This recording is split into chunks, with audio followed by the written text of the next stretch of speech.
What's up, YouTube? So I'm reading this biography about J.P. Morgan, okay? And let me just say this. This is going to be kind of hard to do. I'm going to do my best though, so please bear with me. This is from chapter 18 of the book so far. And let me just say this. The history they teach in school is brainwashing bullshit. It's amazing to think that you talk to your family or friends, coworkers, they think that an economic collapse could never happen in this country.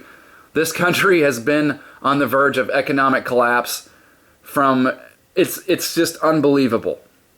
It's unbelievable. So anyway, this is about Grover Cleveland back in 1895, okay? And the country was about to collapse once again. So who do you think this guy and all his little Treasury Secretary buddies and some of his government people, who do you think they were colluding with? J.P. Morgan and the Rothschilds. And they did it all secretly behind closed doors. So perhaps to keep Morgan's name out of the public eye, because the country needed a bailout, and because any successful bond sale appeared to require foreign capital, Cleveland asked the English Rothschilds about syndicating a $100 million treasury loan. Blah, blah, blah, Lord Rothschild's this and that. So there's an immediate connection and colluding and associating and getting help from the Rothschilds. But then let's get to where it gets good. Like I said, please bear with me.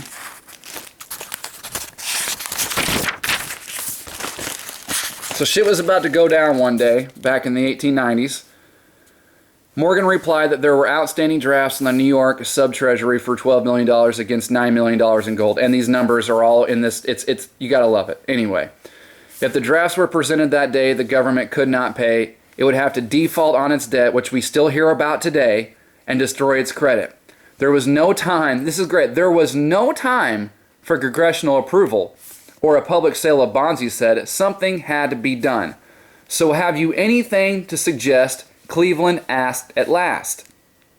Accustomed to taking charge at moments of crisis, Morgan had been holding himself back all morning with great effort.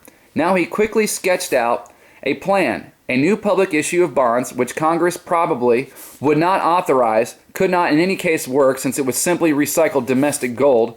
Instead, a syndicate of international banksters could provide the Treasury with a new $100 million reserve. Because what do they say? I care not who controls I care not who writes the laws. He who controls the money controls the land. Rothschild said, ain't that right? So you got to get through a couple of these pages of all the details and stuff like that. But long story short,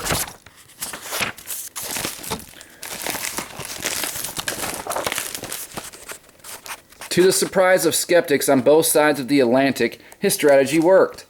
The $32.5 million in gold pledged by the American syndicate was delivered within a few weeks. The dollar's value held. Gold not only stopped leaching out of the Treasury throughout the spring of 1895, it flowed steadily in.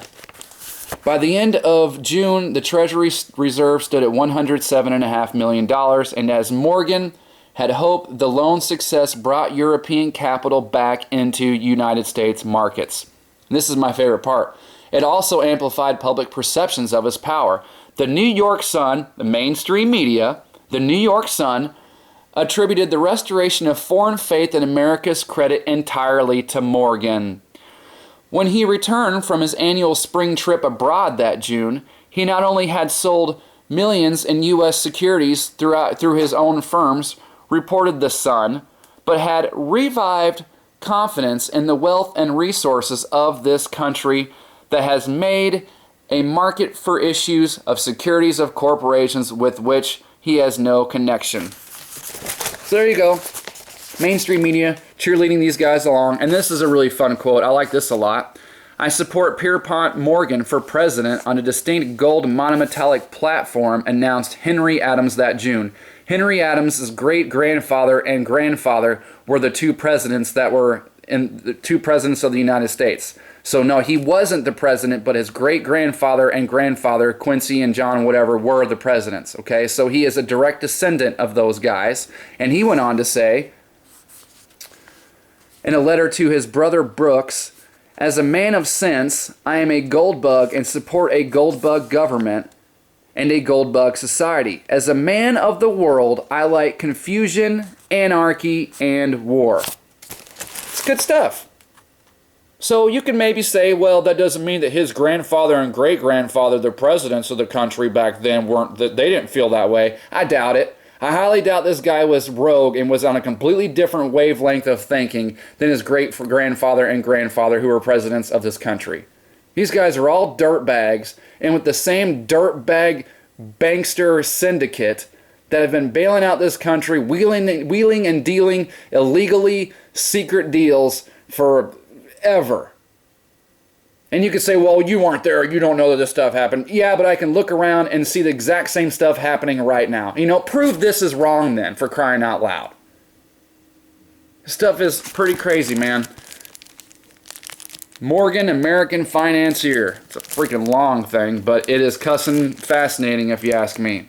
So, thank you to my subscribers for watching, and yeah, if I find anything else in this book, I'll post it, because so far it's blowing my mind. Okay, even though you know this stuff anyway, but it's whenever you see it printed in black and white and what have you, it's like, wow.